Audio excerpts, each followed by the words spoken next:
I'm Jeremy Diamond at the White House, and this is CNN. Closed captioning brought to you by Mesobook.com. Mesothelioma is all we do. For over 10 years, we have offered a free book on mesothelioma. Call 1-800-500-1931. As more Americans get the vaccines, concerns grow that a new surge could be coming. When you're coming down from a big peak and you reach a point and start to plateau, once you stay at that plateau, you're really in danger of a surge coming up. I knew I was being watched. Everybody inside was waiting for me to make a misstep. I got called by the president. Were you threatened? I would say it was a very uncomfortable conversation. This is really about preserving the voices of the people and their democracy, rather than having the people select their politicians. The politicians are trying to cherry pick their voters. The president is absolutely open to the ideas from Republicans, from Democrats, but what he's not going to allow for is efforts to make it more difficult and harder to vote.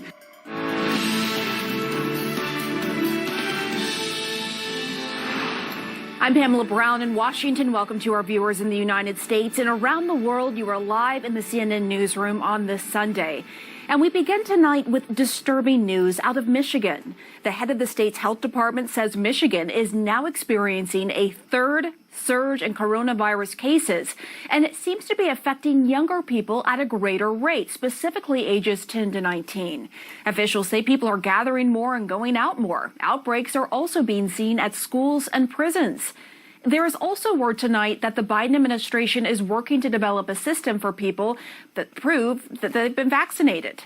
More on that ahead, but CNN's Evan McMorris-Santoro joins me now. So, Evan, Michigan may be seeing another surge. Is the rest of the country likely to follow? Well, Pam, the short answer to that question, according to experts, is yes. It is very likely that could happen. The fact is there are new signs every day that Americans are doing things that are comfortable and just aren't that safe in this ongoing pandemic. Experts are begging them to stay focused.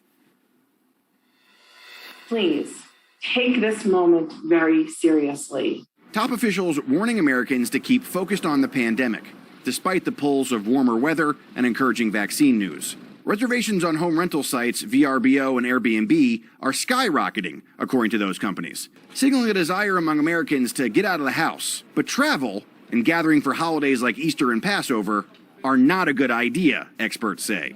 Whenever we see surges in travel, be that around the holidays or around certain situations like we did over the Christmas and New Year's holiday and other types of holidays, you get congregation of people. Those are the kind of things that invariably increase the risk of getting infected. Cases are starting to rise again in some states, including Michigan, whose Department of Health tells CNN they're now experiencing a third coronavirus surge. While more than a quarter of Americans have received their first dose of a vaccine, only around 15% are fully vaccinated. But most states continue to expand eligibility guidelines. Louisiana among the states expanding vaccine eligibility to all adults over age 16 on Monday. Still, this moment has all the ingredients for a new national surge, experts say. But Americans can prevent it. I know people are tired. We're just asking people to hang on a little while longer in terms of the masks and the mitigation strategies so that we can get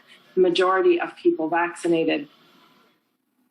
So on that Michigan news, Pam, the good news is officials there are making the vaccine available to everyone over the age of 16 starting on April 5th. And they are urging people in that state to sign up now for those appointments so they can get those shots in their arms as quickly as possible. That's the best way Michigan officials say they can sort of get this new surge under control, and the best way officials say across the entire country we can all prevent another surge from happening. Get the shots as soon as you can get them. Pam? I mean, that just sums up this race we're seeing between the variants and getting those shots. Evan McMorris-Santoro, thank you so much.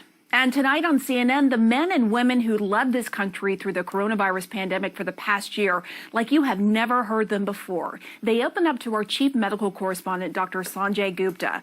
And what they have to say is frankly stunning. Here's a preview. Well, Pamela, I think the conversations and what you're going to hear tonight is going to be tough, but also fair. And it's very much going to be the spirit of lessons learned. Like, what are we going to learn about the future here? How can we be better prepared for the future?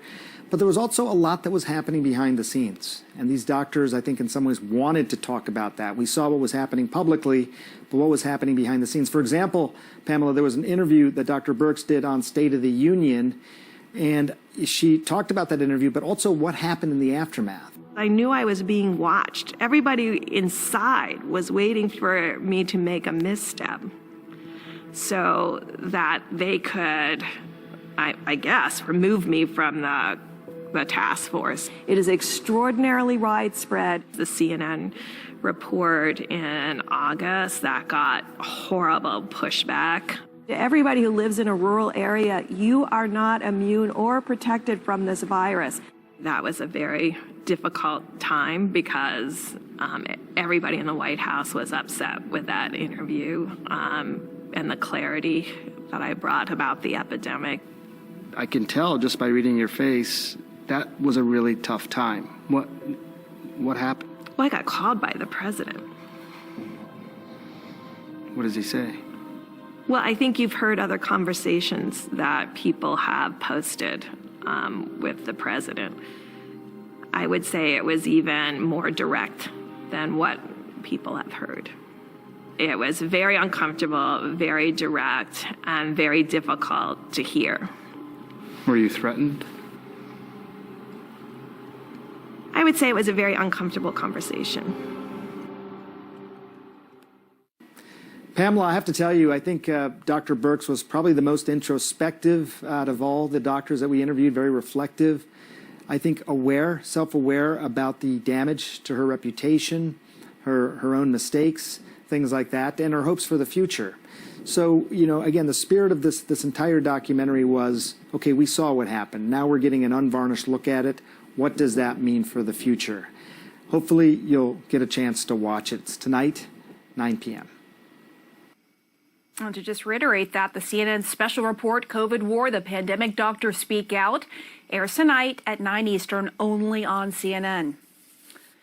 And joining me now, Dr. Ashish Jha, Dean of the Brown University School of Health. Dr. Jha, good to see you as always. I want to start off with getting your reaction to Sanjay's reporting and Dr. Birx's uncomfortable call with former President Trump. How much do you think the response was complicated by the former president's approach in this country? Yeah, Pamela, thank you for having me on. I spoke to Dr. Birx many times during those months. And what you catch in that glimpse is, in fact, the pressure she was under by the president and constantly trying to decide between, speaking the truth to him and telling him what he wanted to hear. And that was a constant challenge, I think, for a lot of the leaders in the White House. It was a very difficult time, obviously. We did not have a president who wanted to get the data and the facts straight. And I think that really made the response much more difficult. Right, and it not just talking to him, but to the public, being honest with the public, providing clarity to the public, and just to hear from her the reaction in the White House, because she painted an accurate picture, even though it wasn't pretty, is alarming, frankly. I want to go to Michigan now. Top health officials there say that the state is in another surge. Do other states need to worry, especially with another holiday, Easter weekend approaching? What's going on here?